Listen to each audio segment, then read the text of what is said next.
All right, to pick off on a previous video, I left all this stuff up. What I want to do in this next part to keep these videos short is to be able to find the rectangular slope of a curve that's in polar form.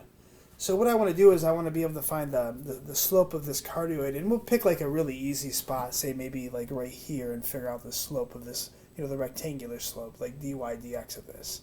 And we can figure out is at this point, we can see that it's going to be a horizontal line. So really my goal is to prove that at this particular point, this thing's going to have a slope of 0.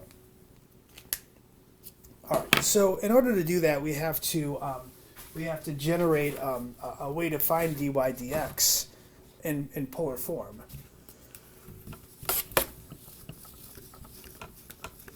So in order to do this, we are going to we're going to find the equation of dy dx using essentially the chain rule. So what we know, in order to transfer from polar to rectangular, we use these the parameterizations of x is equal to r cosine of theta, and then we also use y is equal to r sine theta. Now, we could also call this, like, r tends to be our function. So we can also call this, like, f of theta, which I prefer r of theta, frankly, cosine, and y is going to be equal to, f of theta or r of theta sine theta. So when I want to find my dy dx, what I know is, using the chain rule, that this could be dy d theta all over dx d theta. So when I want to find, the derivative of, your y over the derivative of x with respect to theta, what I can see is some chain rules here. So let's do the top ones. It'll be easier to write. So dy d theta is going to be, since it's a product, we're going to use the product rule. So derivative of the first times the second plus the first times the derivative of the second. So derivative of the first times the second. Now remember that r is a function, so you need to use r prime, derivative of the first times the second plus the first times the derivative of the second, derivative of the sine being the cosine of theta. And then similarly for dx d theta, so derivative of the first times the second, which is going to be cosine of theta, plus the first, which is going to be r, times the derivative of the cosine, which is going to be negative sine, so minus sine of theta. So in many books, you'll see this as like f prime of theta sine theta plus f of theta cosine theta, all over f prime of theta cosine theta minus f of theta sine theta. And that's where they get this from. So what I want to do is I want to, again, prove the derivative of this particular cardioid is equal to 0 at this angle. Now remember, this angle happened to be 3 pi over 2.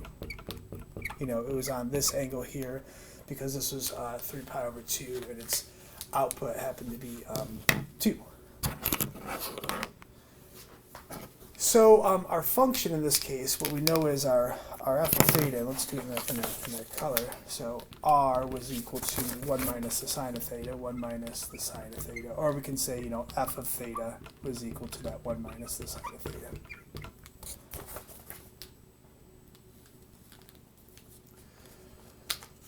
Which means I'm also going to have to do f prime, because I have to put this in here r prime. So, like r prime or f prime is going to be the derivative of this. The derivative of sine is cosine, so this is going to be minus cosine of theta. Or, f prime of theta is going to be minus cosine of theta. So when we plug these things in, we know that we're going to have to do this at 3 pi over 2. So using this formula here, what we know is f prime of 3 pi over 2, so this is f prime of 3 pi over 2 times the sine 3 pi over 2 plus f of 3 pi over 2 times the cosine of 3 pi over 2, and then divided by f prime of 3 pi over 2 times the cosine of 3 pi over 2 minus f of 3 pi over 2 sine 3 pi over 2. So when we graph this, we know f prime of 3 pi over 2 is going to be, minus the cosine of 3 pi over 2, minus the cosine 3 pi over 2 sine 3 pi over 2. F is going to be 1 minus the sine of theta, so plus 1 minus the sine of 3 pi over 2. Trust me, it'll simplify it nicely very soon. 3 pi over 2. And then similarly, same function, but this is going to be cosine 3 pi over 2 minus 1 minus the sine of 3 pi over 2 times the sine of 3 pi over 2.